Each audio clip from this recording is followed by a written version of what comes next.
about Husrefovo. Dave is also joined. Hi. So we just started. Husrev, I met him at the picnic, 2017 biology picnic, and I just asked him whether he's interested in undergraduate research, and then actually he joined my lab in 2018 spring. And his first project was RT-PCR, figuring out gene expression levels of certain genes up and down regulated upon treatment of certain nanomaterials. And then about mid-spring 2018, and we had established a collaborative research with the Mercy doctors Johnson and Dan Pinheiro. And then he worked on this project using thyroid cancer ML-1 cell line, testing efficacy of some chemotherapeutic agent. Since then, he tested a number of different chemotherapeutic agents for his study. And today is kind of a summary of what he learned and what he accumulated for last about a year, I think. So I'm proudly present Husrev as a main presenter today for his thesis. Now, Husrev, take it over.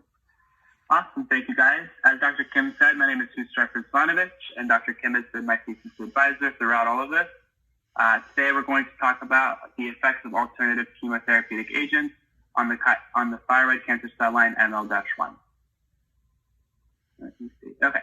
So we're going to start off by giving you guys a little bit of an outline. We'll give you guys the background on cancer, and more specifically thyroid cancer, and basically the overall purpose of my research. We'll dive into the methodology, why we did what we did, and then the results, and we'll discuss those. As you guys know, cancer is a group of over 100 different types of diseases characterized by uncontrolled division as well as invasion. This happens in your healthy cells when they undergo a genetic transformation to start proliferating uncontrollably to form tumors. These tumors are then what we associate when we think about cancer. This figure below just displays the different hallmarks of cancer: resisting cell death, inducing angiogenesis, etc. Why is thyroid cancer important, and why did I spend my time looking at this? Thyroid cancer is the 9th most common cancer worldwide. It is the 12th most common in the United States, with an incidence in the U.S. greater than 52,000. And it is predicted to be the 4th leading cause of new cancer diagnosis by the year 2030. Treatment for thyroid cancer is relatively pretty good. Radioactive iodine therapy, as well as other therapies such as surgery, radiation, etc., are staple treatments right now. They do have pretty good survivability rates as of right now. There are 5 different types of thyroid cancer. However, there's 4 main types that we'll kind of dive more into today. We have papillary, follicular, medullary, anaplastic, and peripheral. We're just going to talk about the main 4 today. More specifically, just follicular as well. The 4 main types, we have papillary thyroid cancers, which is going to be the most common type of thyroid cancer. Occurs in about 8 out of 10 of all thyroid cancer cases. It is a well-differentiated thyroid cancer that typically is very slow-growing. We have follicular thyroid cancers, which are going to be the second most common. They're about 1 out of all 10 thyroid cancer cases. And they typically are also going to spread to other parts of the body, and it is a well-differentiated thyroid cancer as well. Medullary thyroid cancers are going to be about 4% of all thyroid cancer cases. They spread to lymph nodes, lungs, liver, all different parts of the body. They're derived from the parafollicular or the C cells of the thyroid gland, and they can also there's also familial aspects to this. So when you hear about people talking about genetics of their thyroid cancer, they're usually going to be talking about this one. And then lastly, we have anaplastic. It is about 2% of all thyroid cancers. It is going to be the rarest form, but it's also going to be the most aggressive and most difficult to treat. The remaining 4% of all cancer cases are going to be kind of a random assortment of lymphomas, sarcomas, and stuff like that. That's where the Husrefovo cell kind of also placed itself. So we're not really going to talk about all that in greater detail. Different types of treatment for thyroid cancers, as you can see, for all of them, regardless of disease state, we typically will utilize the radioactive iodine, or RAI, as well as surgery or radiation. Recent therapies have been looking at tyrosine kinase inhibitors. However, there's still kind of an unmet need for treating cancers that are either resistant to RAI. So RAI means they will uptake iodine.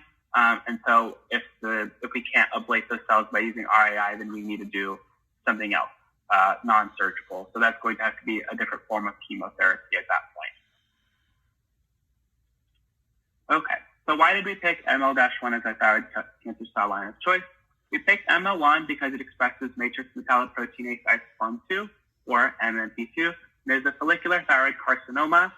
It was derived from a stage 4 dedifferentiated follicular thyroid carcinoma, and it's also been known to secrete thyroid hormones in vitro, making a good study to study redifferentiation of tumors, as well as tumors that are iodine refractory. We were able to confirm the identification and authentication of the cell line using microsatellite markers. Why are MMPs important? So MMPs are just extracellular matrix proteins. They are proteolytic, and they are associated with different forms of remodeling and growth factor signaling within the extracellular matrix. They get highly upregulated in cancers, and they kind of make tumor growth, invasion, angiogenesis, and inflammation far worse. So there is actually a lot of current research on MMP inhibitors, and they have, I would say, decent promise for early stages. If you catch it early enough, you can use this inhibitor, and it'll kind of downplay the angiogenesis or invasion. However, for more late-stage cancers, not really shown to be super effective. So we can't necessarily inhibit them, but we can still use them as a marker, as they're still going to be upregulated in these tumors. So our question for this study was going to be, we wanted to test the specificity, cytotoxicity, the amount of oxidative stress, and the induction of apoptosis in this thyroid cancer cell line using newly conjugated or newly synthesized alternative chemical agents that aren't currently being used today. So these are the chemicals listed that we will be talking about in further detail. Chlorotoxin is a 36 amino acid peptide from the venom of the death stalker scorpion, and saporin is a ribosome inactivating protein derived from the silkworm plant, Sapinera officinalis. Artificially, we synthesize these two using biotin and streptavidin. We'll get into a little bit more detail about how we do that. And then the platinum-based chemicals we use cisplatin, which was the first FDA-approved platinum compound to fight cancer. And then we talk about cyanoxymates, which were synthesized by Dr. Gareth Sumchick in the chemistry department. And we're mainly focusing just on PT-deco and PD-deco. So PT is platinum and PD is palladium. Going back to our natural chemicals, so chlorotoxin was actually originally used for studying chloride channels in gliomas, but has gained a lot of attraction and something that we found very useful for our study because we have actually found that it is going to be an MMP2 receptor agonist. If you remember, MMPs are going to be upregulated in cancers, thus providing us with a chemical target to use for treatment. We then found if we could use this as the vehicle, if we could conjugate something to it like saporin to inhibit ribosome synthesis, we can confer lethality. So this is a little schematic that I drew up just showing you how all of this works. We have saporin conjugated to chlorotoxin. We have chlorotoxin binding to MMP